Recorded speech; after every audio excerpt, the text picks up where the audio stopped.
নিরামিষের দিনে আমাদের মাথায় সবসময় একটা চিন্তা থাকে যে কি বানাবো, সবজি আলাদা, ভাত আলাদা।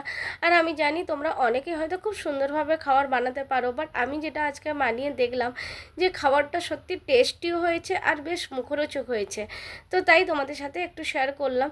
তবে হ্যাঁ, এটা কিন্তু একদম গরম আছে, ঠান্ডা হয়ে গেলে একটু ঝরঝরে মানে ঝুড়ো ভাবটা এসে যাবে।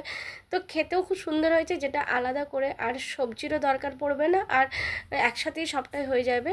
তো এর জন্য আমি বেশি কিছু কোনো উপকরণ নিইনি। আমি অবশ্যই বাঁধাকপি নিয়েছি, যেটা অনেক সময় নেওয়া হয় না, বাঁধাকপি এটাতে দেওয়া হয় না, বাট আমার বাঁধাকপিটা ভালো লাগে, তাই আমি সবসময় নিজের মতন করেই বানাই, যেটা আমার ভালো লাগে। বাসমতি রাইস নিয়েছি, আর এখানটায় আলু রেখেছি, একটু বড় বড় করে কেটেছি, ফুলকপিও একটু বড় করে রেখেছি, আর ওই যে বললাম বাঁধাকপি নিজের মতন করে বানাচ্ছি। আর এটা শিমলা মির্চ বা ক্যাপসিকাম, আর একটু আদা নিয়েছি, কাঁচা লঙ্কা নিয়েছি, আর একটা টমেটো। কাঁচা লঙ্কা কিন্তু 3টে নিয়েছি। আর তার সাথে আছে একটুখানি দই, অল্প দেবো, যতটা দেখাচ্ছি অতটা কিন্তু আমি দেবো না, অল্পই দেবো। তো চলো এবার রান্নাটা চাপিয়ে নিই। কুকার গ্যাসের উপর চাপিয়ে দিচ্ছি, আর কুকার গরমও হয়ে গেছে, ধোঁয়া ছেড়েছে। তো যাই হোক, এবারে আমি সাদা তেল দিয়ে দেবো, আর একটুখানি ঘি দেবো। ঘি দিলে তার ফ্লেভারটা বেশ ভালো লাগে, নিরামিষের দিনে তো বেশ সুন্দর লাগে। তো এবার অল্প করে দেখো আমি 1 চামচ মতন ঘি দিয়ে দিলাম। এবারে গোটা মশলা দিয়ে দেবো। গোটা যে গরম মশলা থাকে আমার বাড়িতে যেগুলো ছিল আমি সেগুলোই দিচ্ছি। যেটা তো মানে দারুচিনি যেমন আমার বাড়িতে ছিল না সেই মুহূর্তে, তো তোমরা কিন্তু দারুচিনিও দিতে পারো। তো যাই হোক, এখানটায় আমি কাঁচা লঙ্কা আর আদা পেস্ট করে নিয়েছিলাম, সেটাই দিয়ে দিলাম। তেলটা গরম হতে আমি প্রথমে জিরে ফোড়ন দিয়েছিলাম, তারপরে গরম মশলা, মানে জিরে ফোড়ন আর গরম মশলা একসাথেই ছিল, আর তারপরে আমি আদা আর কাঁচা লঙ্কা পেস্ট করে দিয়ে দিলাম। যেহেতু নিরামিষে হচ্ছে তাই পেঁয়াজ রসুন তো পড়বেই না। আর টমেটো একটু বেশি করে দিলে ভালো লাগে, কিন্তু আমি মোটামুটি আমার পরিমাণ মতন দিয়েছি টমেটো। এবার চলো কী কী গুঁড়ো মশলা লাগছে সেটা একটুখানি শেয়ার করে নিই। এখানটায় আমি নুন, শুকনো লঙ্কা, হলুদ গুঁড়ো, গরম মশলা, ধনে গুঁড়ো, আর তার সাথে আমি জিরে গুঁড়ো নিয়েছি। আমি কিন্তু গরম মশলা খুব একটা ব্যবহার করি না, কিন্তু তাও মোটামুটি একটু আধটু যেটাতে দরকার হয় সেটাতে জাস্ট সামান্য পরিমাণে আমি গরম মশলা দিই। তো যাই হোক, আমি সমস্ত গুঁড়ো মশলাগুলো আমি দিয়ে দিলাম। এবারে যাতে পুড়ে না যায় সেই জন্য একটুখানি আমি জল দিয়ে দিচ্ছি তার মধ্যে।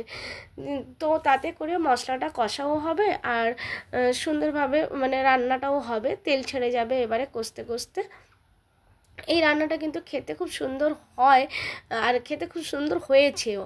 তো যাই হোক, মোটামুটি দেখো একদম মশলাটা দারুণভাবে কষা হয়ে গেছে। আশা করছি একটু অন্ধকার লাগছে, লাইট বাড়ানোর চেষ্টা করছি কিন্তু তাতেও হচ্ছে না, যেহেতু রাত্রিবেলা বানাচ্ছি তো, আর কুকারের মধ্যে একটু অন্ধকার মানে আলোটা কম পৌঁছাচ্ছে। তো যাই হোক, আশা করি বুঝতে অসুবিধা হবে না। তো এবারে আমি আগে কিন্তু ফুলকপিটা দিয়ে দিলাম, এতে গাজর দিলেও বেশ ভালো লাগে, গাজর মটরশুঁটি এগুলো দিলে ভীষণ ভালো লাগে, কিন্তু আমার বাড়িতে যেটা অ্যাভেলেবেল ছিল সেটা দিয়ে আমি বানাচ্ছি। কারণ এইসব বানানো তো প্ল্যানিং হয় না, হঠাৎ করে বানানো হয়, আর হঠাৎ করে বাড়িতে যেটা থাকে সেটা দিয়েই বানানো ঠিক আছে, আবার বাজারে দৌড়ানো তারপরে আবার নিয়ে আসা এতটা হয়ে ওঠে না। তো ফুলকপি আলু মোটামুটি হয়ে যাওয়ার পরে আমি বাঁধাকপিটা দিয়ে দিলাম। প্রথমেই বলেছি বাঁধাকপি কিন্তু এতে দেওয়া হয় না, অনেকেই দেয় না, কিন্তু আমার যেহেতু ভালো লাগে বাঁধাকপি তাই আমি আমার নিজের পছন্দের মতন বানিয়ে নিলাম।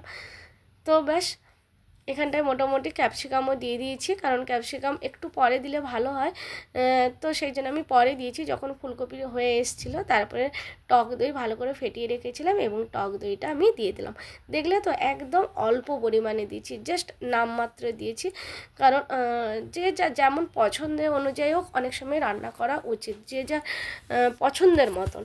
তো যাই হোক, মশলা কষা হয়ে গেছে ভালো করে, সবজিও সেদ্ধ হয়ে গেছে মোটামুটি। আমি ভালো করে বাসমতি রাইস একদম ধুয়ে জল ঝরিয়ে রেখেছিলাম, তো এবার ওটা দিয়ে দিলাম। এবার একসাথে মিক্সড করে নেব, ব্যাস সুন্দরভাবে মিক্সড করে নেব। আর বেশি কিছু দেওয়ার নেই, যেটুকু আছে তোমাদের সাথে শেয়ার করতে করতে হয়ে যাবে। তবে হ্যাঁ, এরকম করে অনেক সময় নামকিন চালও বানানো হয়, নামকিন চালও ভালো লাগে, কিন্তু এবার একটু অন্য জিনিস ট্রাই করলাম, দেখি কেমন লাগে। তো এই হচ্ছে কথা।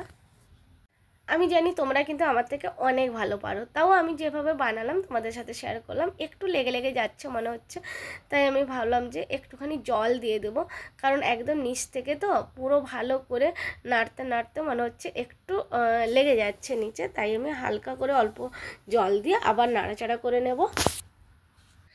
আর ফুলকপিটা না বেশি সেদ্ধ হয়ে গেলে কিন্তু কুকারে দিলে বেশি সেদ্ধ হলে খেতে ভালো লাগে না।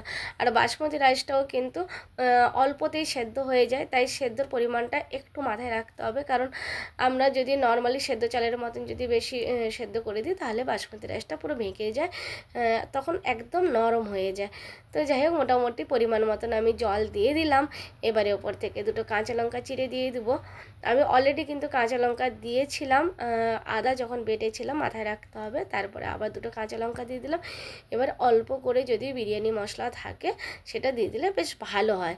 গরম মশলা তো দিয়েছি, আর বিরিয়ানির মশলাও অল্প করে জাস্ট ফ্লেভারের জন্য দিয়ে দিলাম। কারণ আমার সত্যি কথা বলতে কি অনেকবারই বলেছি যে গরম মশলা, বিরিয়ানির মশলা এগুলো খুব একটা ভালো লাগে না। তো যাই হোক, পরিমাণ মতন এবার নুন দিয়ে দিতে হবে, ব্যাস। এবার একটু চিনি, যেটা একদম মেন উপকরণ আমাদের থাকে, পরিমাণ মতো মানে ব্যালেন্স হয়ে যাবে এরকম দিয়ে এবারে কুকারে সিটি লাগিয়ে নেব, ব্যাস। সিটি কিন্তু দেখেই লাগাতে হবে, আমার মনে হয় একটা সিটিতেই হয়ে যাবে। তো তোমাদের চাল কেমন আছে দেখে কিন্তু সিটি অবশ্যই লাগানো দরকার। তো দেখো সুন্দরভাবে হয়ে গেছে, এটা গরম আছে বলে তাই একটু মনে হচ্ছে, বাট যখন একটু হাওয়া লেগে ঠান্ডা হয়ে যাবে তখন কিন্তু একদম ঝুরে ঝুরে হয়ে যাবে।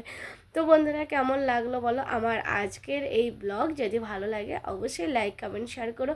আর নতুন বন্ধু হলে অবশ্যই পাশে থেকে যেও। আবার আসবো নতুন একটা ব্লগ নিয়ে। ততক্ষণ ভালো থেকো, সুস্থ থেকো, সাবধানে থাকো। আর সঙ্গে খুব ভালো ভালো রান্না করো এবং বাড়ির সবাইকে রান্না করে খাইয়ে খুশি করো। তো সবাই ভালো থেকো, শুভরাত্রি, টাটা।